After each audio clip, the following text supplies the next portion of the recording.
I'm a visionary, revolutionary. I'm a visionary, revolutionary.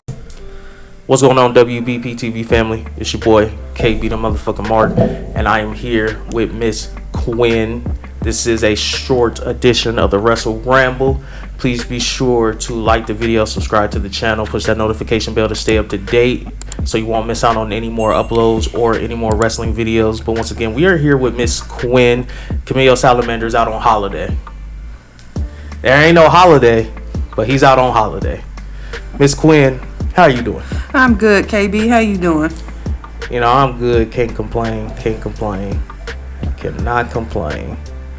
But let's go ahead. We're not gonna be too long today. We're gonna be relatively short on today's episode. I just wanted to get with Miss Quinn today, and I just wanted to discuss. Well, first off, Miss Quinn, you got a birthday coming up. Yes, I do. Tuesday. It's my birthday. Tuesday coming up. What do you want to say? Well, of course, we're not gonna put your age out there. We don't do that, you know. 3 questions you never ask a woman. Well, 3 questions you never ask. The first one, when it comes to a woman, is the age and the weight. Second, third, you never want to ask their religion. Never want to talk religion. Everybody's religion is different. But what would you? I would say, since your birthday's coming up, what has life taught you?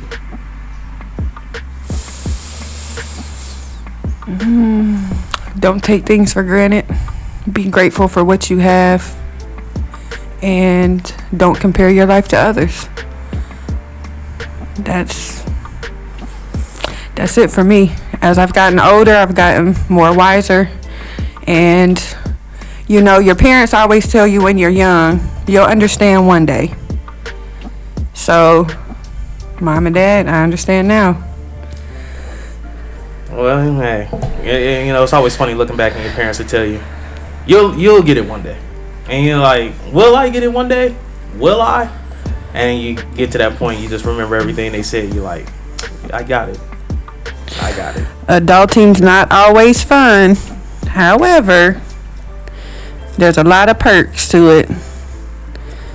A lot of perks. And I would say, some people say, you know, I'm having a bad day. I'm having a bad week. I've got bad luck. I just think that's, in my experience, I think you have bad moments and not so much like bad days or anything like that. I try to take it as moments and not let it ruin what else can come for the day or the week, the months, so on and so forth. I get it. Understandable. Like I said, we're not going to be here long. I did want to touch on one thing here since Camille Salamander is he's on holiday. Since Camille Salamander's on holiday, he will be back when we record a couple of new episodes of the WresyleRamble. But again, not gonna be here too long. Just wanted to touch on what Konnan had said about Bianca Belair. He has called WWE's booking of Bianca Belair atrocious, and I just wanted to read a snippet of his article. And basically what he said is, Becky and Trish are about the only ones that are getting any real quality storylines. But they've done an atrocious job, and it's not Bianca's fault, it's creative's fault. Because she has become stale. You know? I wouldn't mind her turning heel. There's a rumor going around that the Street Profits and Bianca Belair are going to turn heel. Looking back on it, Miss Quinn, I want to ask you just a couple questions here, and then we'll go ahead and get up out of here. First question. Do you agree with Konnan? Let's start there. Do you see anything wrong with what Konnan said? No, because her storyline has been stale. I mean, she was champion for what? It's been a year. And they finally started to give a good storyline with Asuka, but they kept giving her the repeat storylines. You know, it was the Charlottes, it was the Beckys, it was the Bailey. You know, just like with the male superstars, like with Brock Lesnar, we get tired of seeing the same thing over and over and over, and that's what we got with Bianca. So I do agree with what Konnan said. She should have turned heel when she won the championship at WrestleMania last year.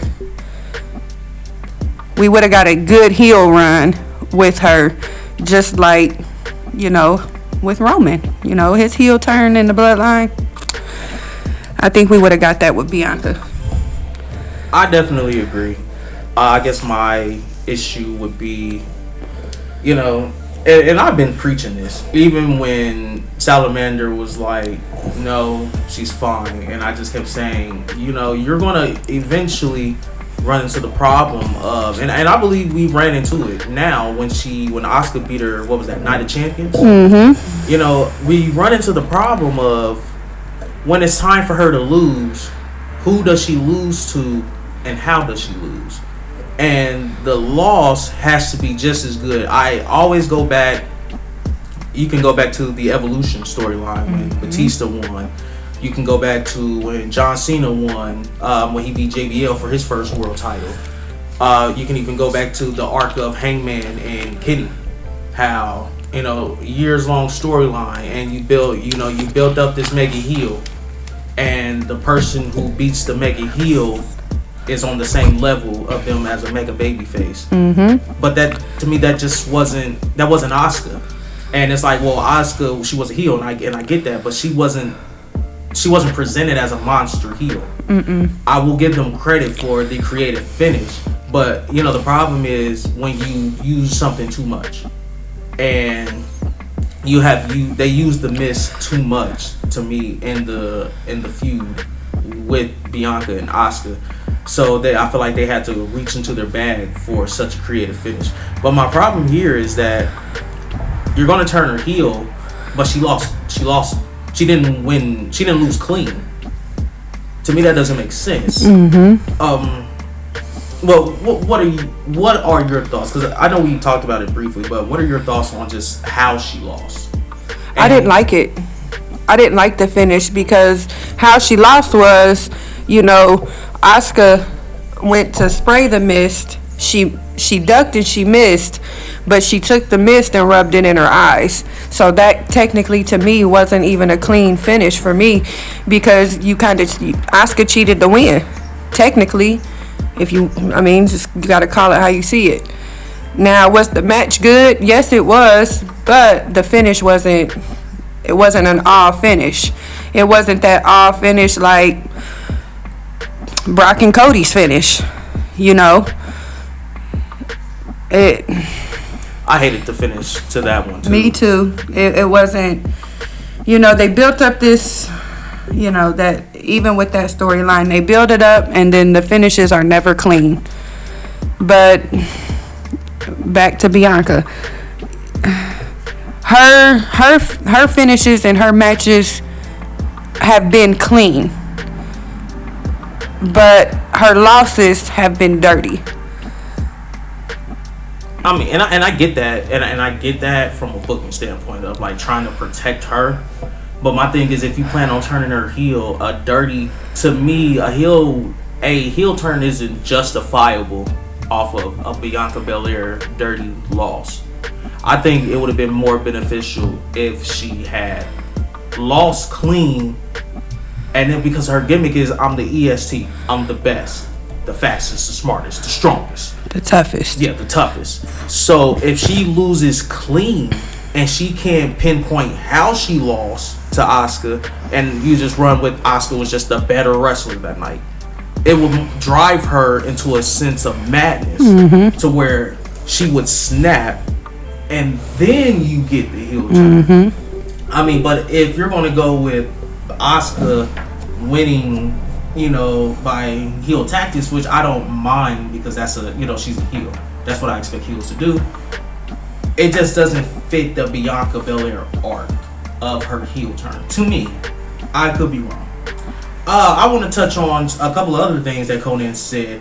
When he said Becky and Trish are about the only ones that are getting any real quality storylines, I ask you, what is the Becky and Trish storyline outside of the fact that Trish feels that she's not appreciated for the early improvements to to the women's division. I don't know what the storyline is outside of that. Me neither, because that's what they've portrayed it to be. And in my honest opinion, I would have rather seen Bianca and Zoe Stark in a title match versus Bianca and Asuka. Because I think then we could have got a good, clean finish, and that would have been her good heel turn. Give her somebody who she hasn't had a match with before.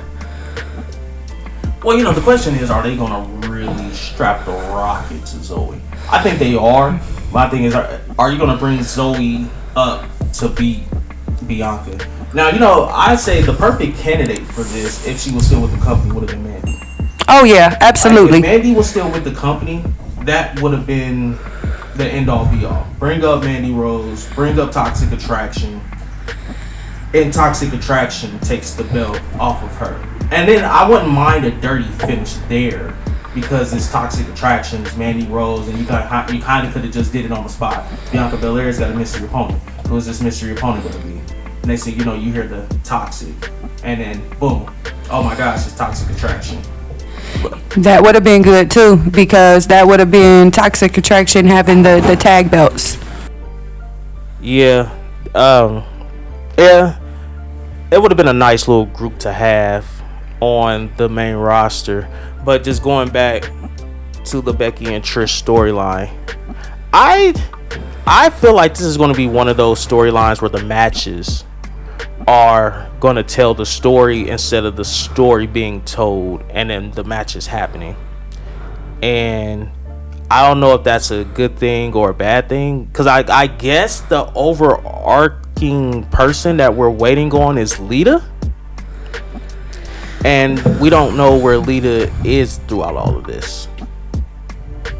So, Konnan saying that they're getting quality storylines is, I don't agree with that. If any woman, if we're going to sit here and look at this entire women's division, top to bottom, I would say the only two women who ever got quality storylines, I would say for one is Bianca, because she always had storylines, and Charlotte. Yeah. And Becky, to a point, I think Becky, but it was repetitive. Yes. Just like with Bianca's, it was repetitive. Yes. So I get that too. Konnan also, said that they've done an atrocious job, and it's not Bianca's fault, it's creative's fault. So my issue with that statement, we've always been taught that at some point it's up to the wrestlers to get themselves over. So I ask you, where do we draw the line between it's the wrestler's fault or it's just bad creative? Where is the line being drawn? Well, it just all depends. We know Papa H is head of creative, but what is Vince doing on the back end to tweak that creative control that he has? Because we already know that when Vince does any of the booking, it's horrible. So I'm wondering if that's where Bianca's storyline fell in at. Was all, under the hands of Vince instead of Triple H. Because, these stories that we've been getting from Triple H have been, top notch. But the women's division isn't getting the good creative as much as the male wrestlers are either. Well, that's been my thing. Everybody wants to sit there and give Papa H credit. But I can make an argument that the women's division now is in a worse spot than it was when Vince was running it. And not from the standpoint of, the wrestling's bad. No, the wrestling is infinitely better. But to me, it seems like there's no progression. And that's from the women's division. And, I can say the same thing going on AEW as well. Their women's division is nowhere where it should be. You know, I look through the entire women's division on both companies, and it should be infinitely better on both companies. On WWE, it's the same people in the title picture. AEW's problem, they don't showcase their women enough. You know, you can't have a show where you're getting one women's match at 920 to that 925 range that's typically going 12 minutes, that's being pretty much cut in half by the commercial break. And then they might have one or two women's segments. So if we were to put a number on a 120-minute episode of Dynamite, the women are getting less than a fourth of that. Less than 25%. And then you go back to the E, like I said before, the same people are in the title pictures. It doesn't make any sense. And we can even go back to what happened on Friday Night SmackDown. Guess who made their triumphant return? Didn't want her back. Charlotte Flair. Didn't want her back. Could have done without Charlotte. And I love Charlotte.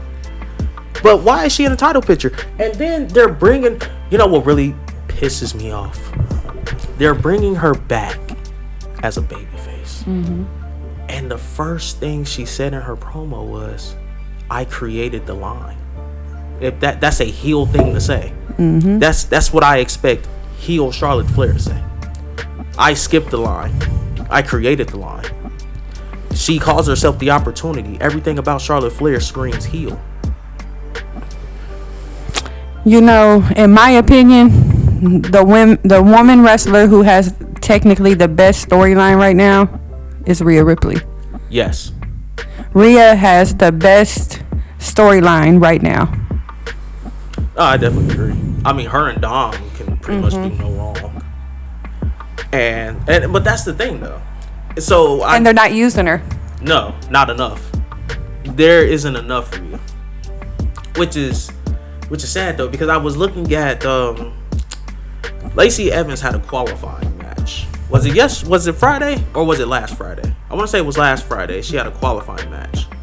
And I just look at Lacey Evans and I'm like, well, you should have been the next Charlotte. You were booked to be the next Charlotte. And they wasted it. They wasted it. I don't understand. She had the gimmick, she had the look, she had the move. I mean, the classy Southern Belle gimmick. That's who she should have come back as too. I don't think they wanted to bring her back as that. Well, they should have, because that was the best one. This one that they have right now, I can see why there are certain people who are comparing her to Sergeant Slaughter, and I don't like that. I don't like this gimmick that she's running right now.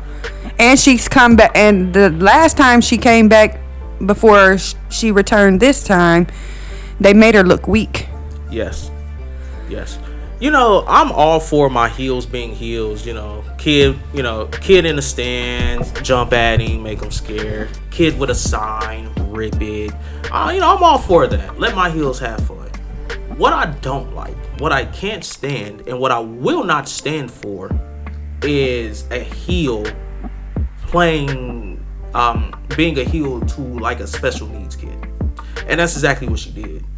And that rubbed me the wrong way, because I'm like, there are certain people you leave out of stuff. If you get into an argument with family, you leave significant others, you leave kids out. If you're a professional wrestler, you don't do that to a special needs person. No. That's just a bad look. That's a bad look on the company.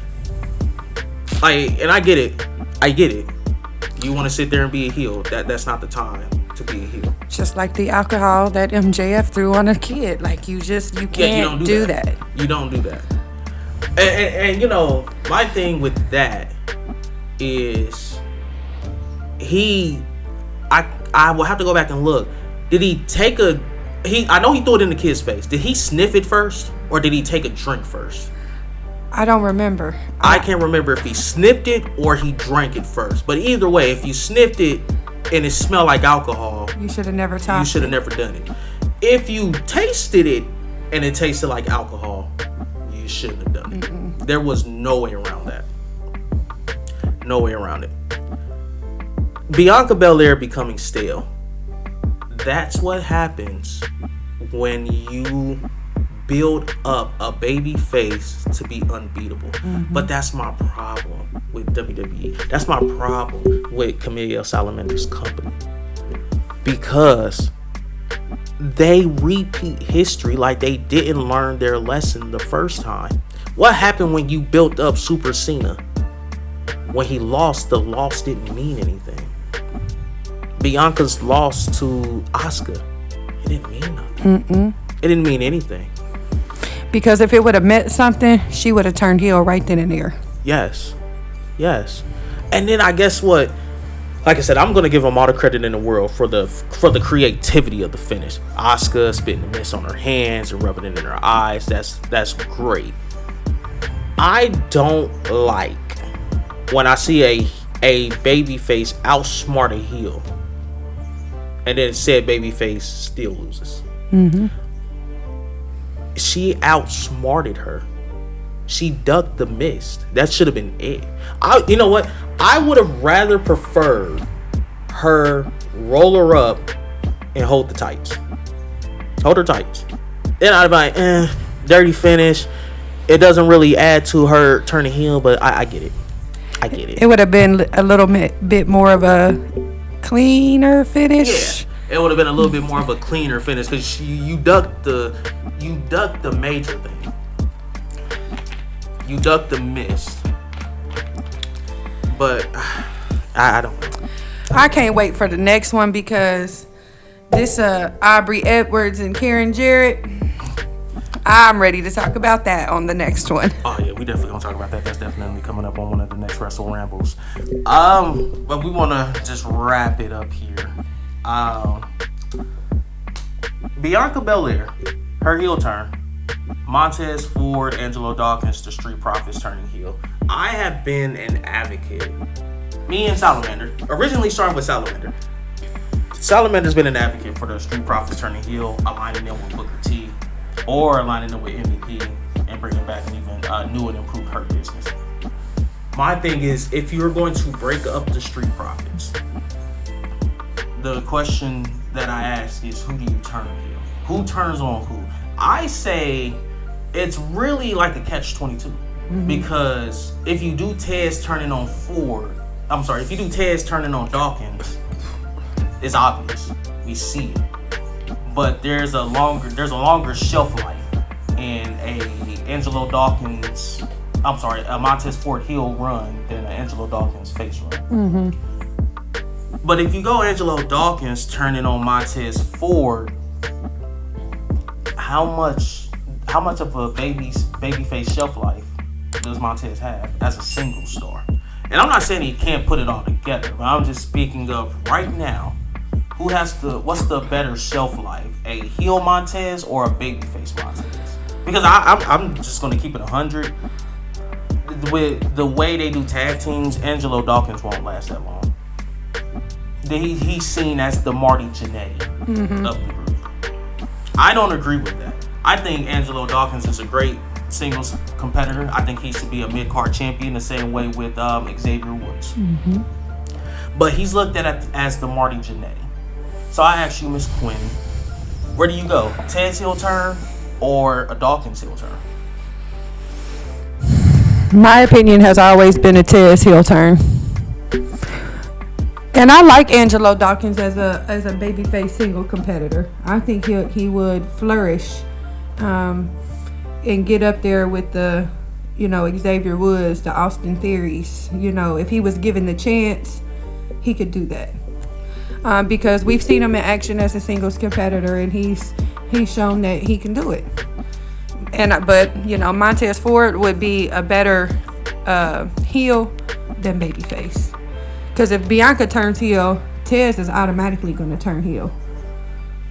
Even though they keep their personal relationship out of wrestling and they stick to business. But we all know if one turns, the other's going to turn. Because that's the storyline that the E's going to push. Right. guess my question is, before we get up out of here, is how do you orchestrate the turn? Is it Montez is in the fight for his life? Maybe Montez could be in some type of qualifying, and Dawkins got taken out, so Bianca runs down, and they've already started sowing the seeds of a heel turn for Bianca. Maybe she slides in some type of weapon. Maybe she gives him some type of weapon and he looks and he's like, I don't want to do it. But she's like, do it. And boom, chair shot or weapon shot. And, you get the, oh. And then there's your heel turn. My question is, how long, I'll ask you this and then we'll get up out of here. My question to you is, how long do they stay heel? Tag title gold, individual gold, or basically, do you book this new group, this new heel group like the Bloodline, and you give them all the gold, or is it just like heel Street Profits, tag titles, Bianca Belair can go off and win a women's title again? I wouldn't mind a heel Street Profits together as a team, and then Bianca, as a heel on her own, not even affiliated with the Profits. But then again, if we could slide her in as like a trios a little bit, I think that would even be even better. It wouldn't be that bad. I can definitely see that, if only they actually care. Yeah, because Street Profits become heel tag champions and Bianca becomes heel women's champion. What babyface team do they take that off of, though? Well, as of right now, you got KO and Sami Zayn. That's your babyface tag team right there. So they take it off of them. Does that lead to the KO and Sami breakup? Yes.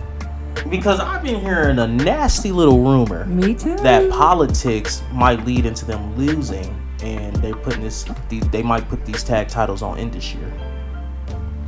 Not to say that I don't like that, but it's Veer Mahan. And I don't care what people have been saying, Veer Mahan ain't that good. No, he's not. They're just very big. They're a big man tandem tag team. They're not that good. That's like a Braun Strowman, Brock Lesnar tag team right there. Yeah, they're just not that big. I mean, they're not that good. They're big. They're just big, strong, and then they try to smoz it up, and it's like, oh, look what they did to Cedric Alexander and Shelton Benjamin. But that's like the booking of Omos and all these little competitors. Like that's just, they're just throwing them people that they know that's not going to make a difference to build them up to be this monstrous tag team, and they're not good. They're not that good. The Monday night, listen, I love Cedric Alexander and I love Shelton Benjamin, but these are the Monday night jobbers. And sorry to say it, the neighborhood jobbers on every Monday from 8 to 11. But that's it, guys. I told you we weren't going to be here too long, about 30 minutes or so. Miss Quinn, birthday's coming up. You did say that life has taught you never to take stuff for granted. Anything else you want to add? No, not really. I hope our subscribers out there, y'all stay blessed. Live life to the fullest, live your best life, and keep it moving. And I pray that that y'all see God's favor. I'm all for that. I would like to close with saying, don't forget to like the video, subscribe to the channel, push that notification bell so you don't miss out on any more uploads. KB the Mark, Miss Quinn. We're some fucking marks who love sports entertainment, and fuck Hangman. I started with nothing and came out a king. I've been the one that's been ballin' for rings. It's been me and my team and we chasing the green. My team be the shit, we ain't ballin' for free. My team be the shit, we ain't ballin' for free.